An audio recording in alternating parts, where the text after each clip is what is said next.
اس میں اس بار کے نوجوانوں نے جس دلیری سے آمریت کا مقابلہ کیا، اور وہ سارے نوجوان تھے،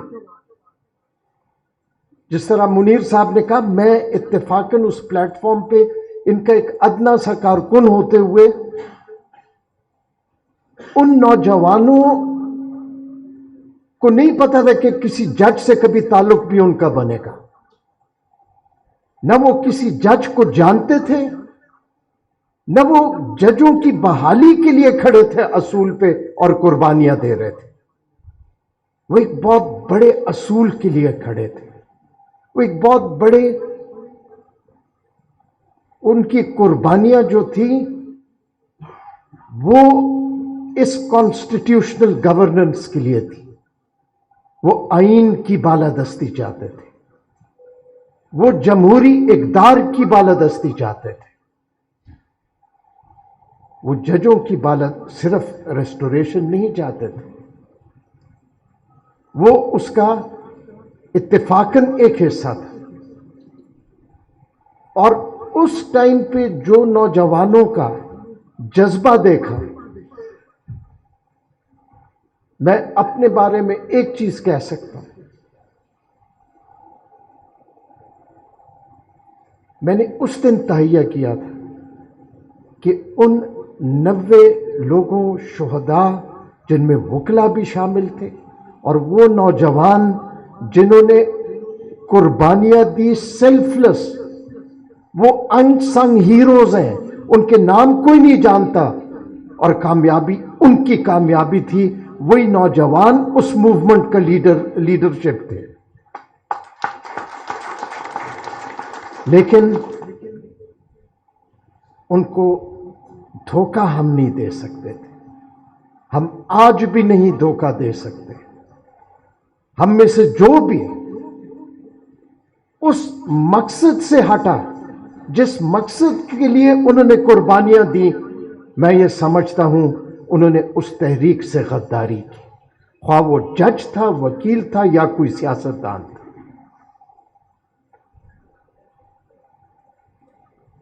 جناب منیر ملک صاحب اور جناب صدر، ہم لوگ، ہماری نسلیں اپنا وقت گزار چکی ہیں۔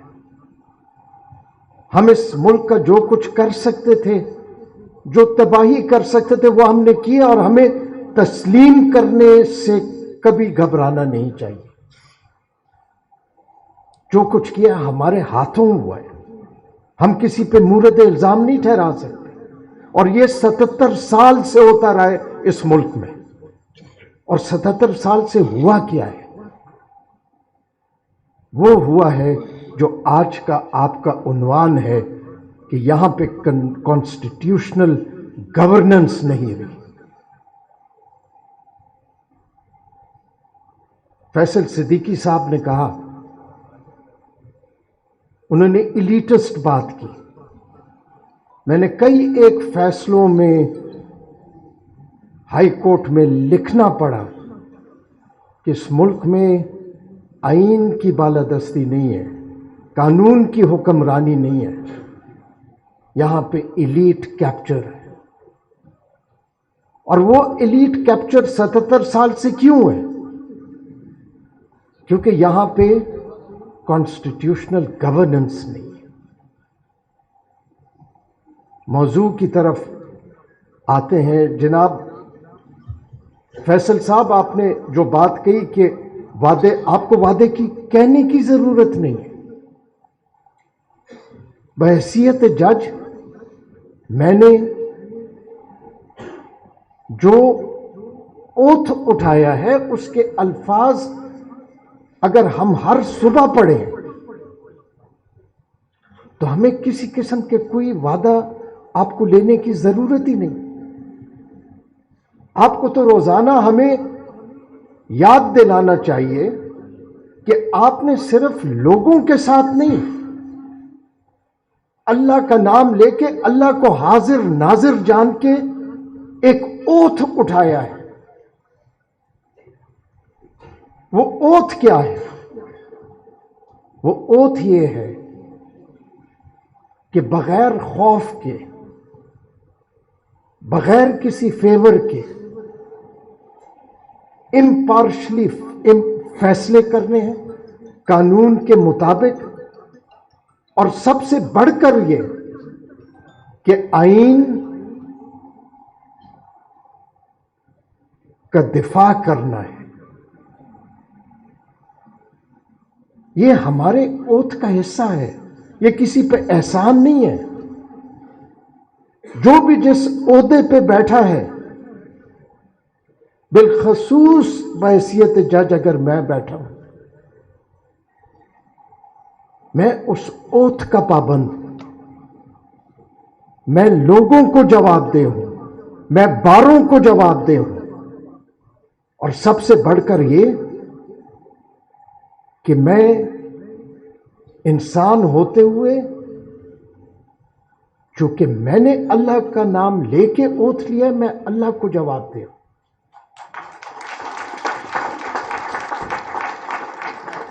کس طرح ہم اپنے اوتھ سے ہٹ سکتے ہیں؟ اگر ملک میں آج کانسٹیٹیوشنل گورننس نہیں ہے، اور مجھے پتا ہے کہ اگر نہیں ہے، اور میں کچھ نہیں کر رہا بطور جج، تو جناب فیصل صدیقی صاحب، میں آئین کی بھی خلاف ورزی کر رہا ہوں، میں اپنے اوتھ کی بھی خلاف ورزی کر رہا ہوں۔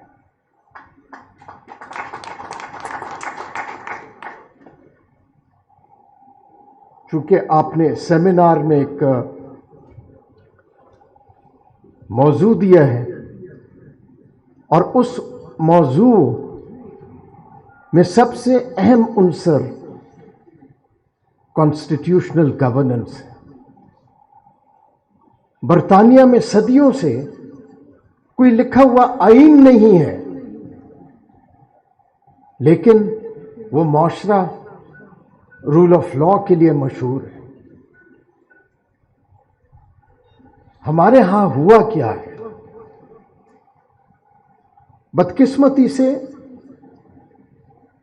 ہمیں تاریخ بھی ڈسٹارٹڈ پڑھائی جاتی ہے اسکولوں میں، ہمیں کوئی سچ بھی نہیں بتاتا۔ جس طرح میں نے کہا کہ ہماری نسل نے جو کرنا تھا وہ کر چکی ہے، ہم اس سے زیادہ اب یہی کر سکتے ہیں کہ چونکہ بیٹن آپ کے ہاتھ میں دینا ہے، آپ کی نئی نسل کو دینا ہے، کم از کم آپ کو سچ تو بتا سکے۔ جس معاشرے میں سچائی ختم ہو جائے، سچ بولنا ختم ہو جائے، وہ معاشرے تباہ ہو جاتے ہیں۔ پاکستان بنا تو پاکستان کے دو حصے تھے، اور یہ میں نہیں کہہ رہا، یہ کتابوں میں لکھی گئی ہیں یہ باتیں۔ پاکستان توڑنے کی بنیاد پاکستان بنتے ساتھ ہی رکھ دی گئی تھی۔ اگر آپ کو کبھی موقع ملے تو اس وقت سب سے اہم شخص ایئر مارشل اصغر خان تھے، جو اس وقت ایئر فورس کے کمانڈر ان چیف تھے۔ ان کی کتاب ضرور پڑھیے گا، اور اس کا عنوان سب سے اہم ہے۔ اس کا عنوان ہے کہ ہم نے تاریخ سے کوئی سبق نہیں سیکھا۔ آج 77 سال بعد بھی میں یہ کہوں گا کہ ہم نے تاریخ سے کوئی سبق نہیں سیکھا۔ ان پاکستان کے دو حصوں کے لیے ایک آئین بننا تھا، جس کے لیے ایک کانسٹیٹیوئنٹ اسمبلی الیکٹ ہوئی تھی، اور وہ کانسٹیٹیوئنٹ اسمبلی کسی مینجڈ رگڈ الیکشن سے نہیں ہوئی تھی، وہ ایک حقیقی صاف اور شفاف الیکشن سے بنی تھی۔ اور یقیناً ایک بہت مشکل کام تھا، اور یہ سیاسی لوگوں ہی کا کام تھا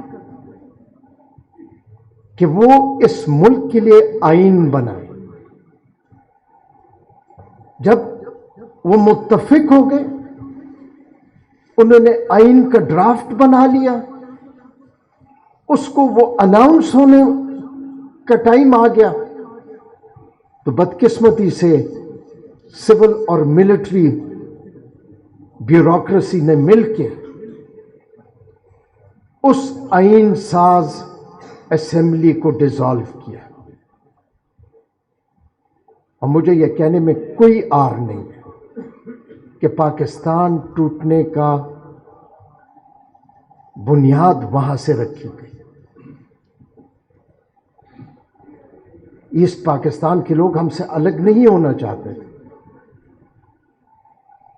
ایئر مارشل اصغر خان اپنی کتاب میں کہتے ہیں جو اس وقت ان حکمرانوں میں سے تھے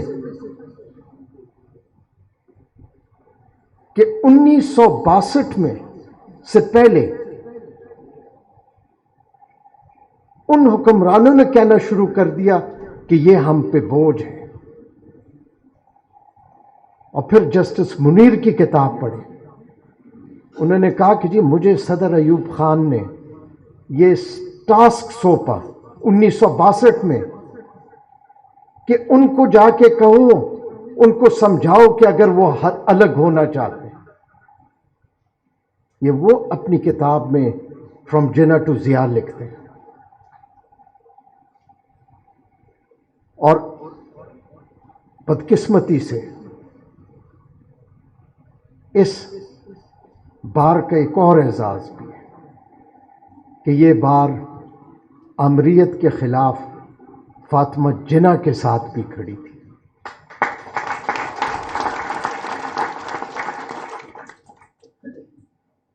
اس کے بعد میں اس پہ نہیں آنا چاہتا ہوں کہ 200 کیس میں کیا ہوا، لیکن بحیثیت جج سپریم کورٹ کے مجھے ایک چیز کی سمجھ قطعاً نہیں آتی۔ آج بھی اگر آپ گوگل کریں تو جنرل ضیاء الحق وردی میں بیٹھ کے بی بی سی کو انٹرویو دے رہے ہیں۔ انہوں نے انٹرویو والے نے پوچھا کہ جی ذوالفقار علی بھٹو کا اپیل چل رہی ہے سپریم کورٹ میں، تو ججوں پہ تو بڑا پریشر ہوگا۔ ضیاء الحق نے کہا نہیں، یہاں عدلیہ آزاد ہے، ہمارے ہاں کوئی جج پہ پریشر نہیں ہوگا، اور جو فیصلہ سپریم کورٹ کرے گی وہ ہمیں قابل قبول ہوگا۔ یہ ہماری سوسائٹی کی کانٹرڈکشن ہے۔ اسی بینچ میں سے ججوں نے اٹھ کے کہا کہ ہم نے پریشر کی وجہ سے ایک انسان کو سولی پہ چڑھا دیا،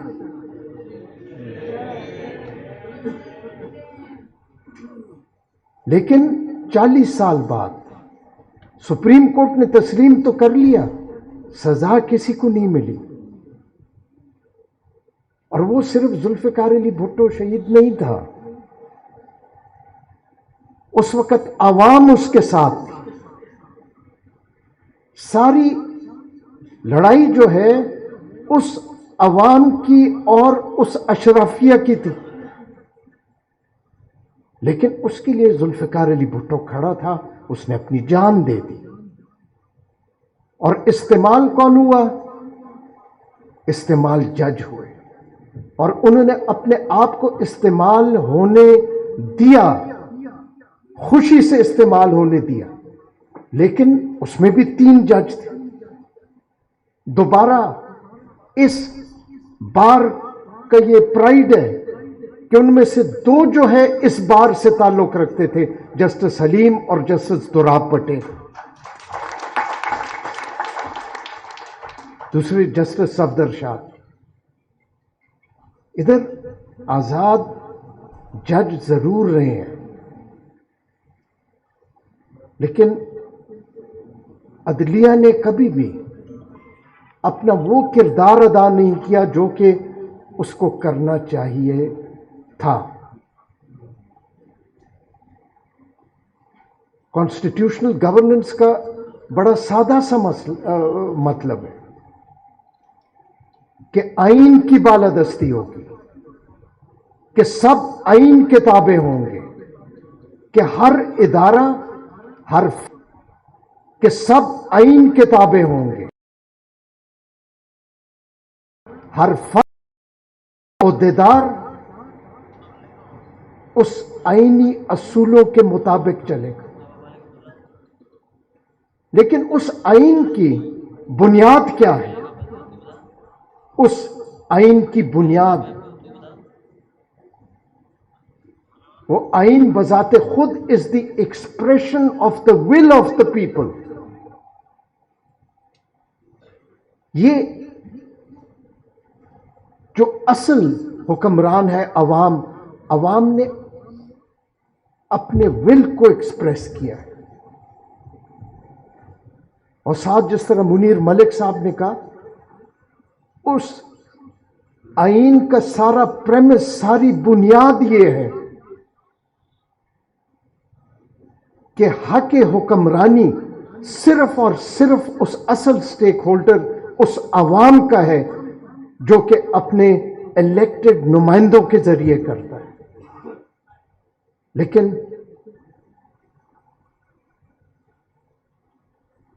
اس کی شرط ایک اور ہے. ایک شرط یہ ہے کہ کوئی بھی ادارہ، کوئی بھی حکومتی عہدیدار کسی پولیٹیکل انجینئرنگ نہیں کرے گا، اور جو بھی عوامی نمائندے الیکٹ ہوں گے وہ حقیقی، صاف اور شفاف انتخابات سے الیکٹ ہوں گے. بدقسمتی سے 77 سال سے یہ بھی ہم سب کا ایک خواب رہا ہے. اگر ہم دکھاوا کریں کہ نہیں سب کچھ ٹھیک ہے، تو پھر ہم اپنے آپ کو بھی دھوکہ دے رہے ہیں اور اللہ تعالیٰ کو بھی دھوکہ دے رہے ہیں. جس طرح کی کانسٹیٹیوشنل گورننس ہونی چاہیے تھی وہ 77 سال نہیں رہی. اور جب بھی آمریتیں ہوتی ہیں،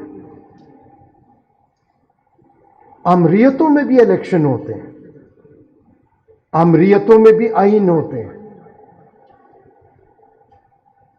یو ایس ایس آر تھا ڈیوائیڈ ہونے سے پہلے، وہاں پہ بھی عدالتیں تھیں، وہاں پہ بھی جج تھے،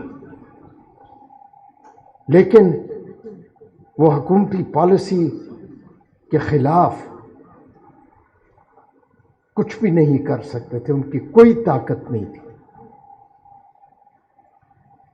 دوسرا اسپینش ماڈل بھی تھا فرینکو کے ٹائم میں، جس میں کہا کہ جی وہ کیسز جو سیاسی نوعیت کے ہوں، جس سے اس اتھارٹیرین رجیم کا انٹرسٹ ہو، اس کے لیے انہوں نے الگ عدالتیں بنا دی، اور عام لوگوں کے ڈسپیوٹس چونکہ اس کا ان کو کوئی اثر نہیں پڑتا، اس کے لیے عدالتیں الگ کر. چلی کہ پینوشے کے وقت میں بھی آئینی عدالتیں بھی تھیں، لیکن اپنی مرضی کا، جہاں پہ پینوشے کا انٹرسٹ ہوتا تھا، اس رجیم کا انٹرسٹ ہوتا تھا، تو وہ ملٹری کورٹس میں بھیجتے تھے کیسز.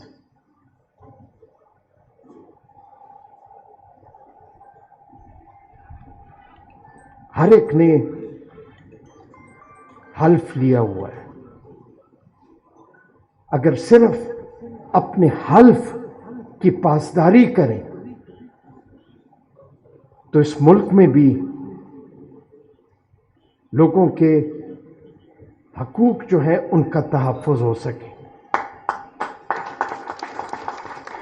آپ کو آزاد عدلیہ عام لوگوں کے ڈسپیوٹس ریزالو کرنے کے لیے ضرورت نہیں ہے. آزاد منش جج ادھر چاہیے ہوتے ہیں جہاں پہ آمریت کی رجیم جو ہے ان کے انٹرسٹ کے خلاف اگر کوئی فیصلہ دینا، انسانی اور بنیادی حقوق جو آئین میں لکھے ہوئے ہیں ان کے تحفظ کے لیے ایک اتھارٹیرین رجیم میں، یا جس طرح منیر صاحب نے کہا ہائیبرڈ نظام جسے آپ کہتے ہیں، ہائیبرڈ ایک تسلیم کرنے کی بات ہے کہ ہائیبرڈ جو کہتا ہے کہ یہ آج ہائیبرڈ نظام ہے، اس کا مطلب ہے آمریت ہے، کانسٹیٹیوشنل گورننس نہیں ہے. میں اور مزید آپ کا ٹائم تو نہیں لینا چاہوں گا، لیکن وے فارورڈ کا کہا گیا. وے فارورڈ تو ایک ہی ہے،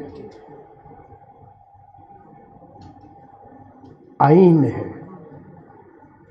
ہر عہدیدار نے اس آئین کا حلف اٹھایا ہے. اس آئین کے تحت گورننس ہوگی تو وہی وے فارورڈ ہے. لیکن مجھے کسی قسم کی کوئی شک نہیں، مجھ سے زیادہ پر امید اور کوئی نہیں، اور اس کی ایک وجہ ہے. آج جس طرح اس پورے ہال میں یہ سارے نوجوان بیٹھے ہیں، ان سب کا آئیڈیلزم ہے، یہی وے فارورڈ ہے، یہی سب کو مجبور کرے گا. میں ایک فیصلہ لکھ رہا تھا تو اتفاق سے الیکشن کمیشن کی ویب سائٹ سے میں نے اتارا. میں خود حیران ہوا کہ 60% رجسٹرڈ ووٹر 2024 کے الیکشن میں ان کی عمر جو ہے 18 سے 30 سال تھی. یہ وے فارورڈ ہے. اگر اور اسی نوجوان آئیڈیلزم نے اس ملک میں تبدیلی لے کے آنی ہے، آج بھی ضرورت ہے، اور یہ ہم سب کو پتہ ہے کہ ان بنیادی حقوق بے معنی رہ چکے ہیں. آزادی اظہار آج نہیں. جو اپنے سیاسی خیالات یا کوئی تنقید بھی کرتا ہے اس پہ بھی پابندی ہے. اگر 1971 میں، یہ میرا ایمان ہے کہ اظہار رائے پہ پابندی نہ ہوتی، ویسٹ پاکستان لوگوں کو جھوٹ نہ بتایا ہوتا، تو پاکستان بھی یکلخت نہ ہوتا. آج بھی ضرورت ہے. اور فیصل صاحب، آپ کو کہنا یہ چاہیے کہ آج سے آپ شروع کریں. ہمیں سب سے ضرورت ہے کہ ہم ان نوجوانوں کی سچ کو فیس کر سکیں. ہم میں سے ہر ایک کو آ کے ادھر آپ کے ساتھ بیٹھنا چاہیے. یہ جو کچھ کہنا چاہتے ہیں ان کو آزادی اظہار کر مکمل رائٹ ہونا چاہیے. اگر ہم باقاعدہ ادھر آئیں تو ہم میں سے کوئی بھی اپنے عہدے کا حلف جو لیا ہے اس کی خلاف ورزی نہیں کرے گا. آج بھی ہماری ذمہ داری ہے. اگر آپ آج بھی آرٹیکل 184(3) کو دیکھیں تو سپریم کورٹ ہی بنیادی حقوق کی تحفظ کرنے کی ایپکس کانسٹیٹیوشنل کورٹ ہے اور اس کے الفاظ کی تبدیلی کوئی نہیں ہوئی. یہ ہماری ذمہ داری ہے، ہمیں قبول کرنا چاہیے. میں آخر میں آپ سب کا تہ دل سے شکریہ ادا کرتا ہوں کہ آج ادھر آ کے جو میری امید ہے آپ نے اس کو اور بھی مزید پختہ کر دیا کہ ان نوجوان ہی ہماری وے فارورڈ ہے.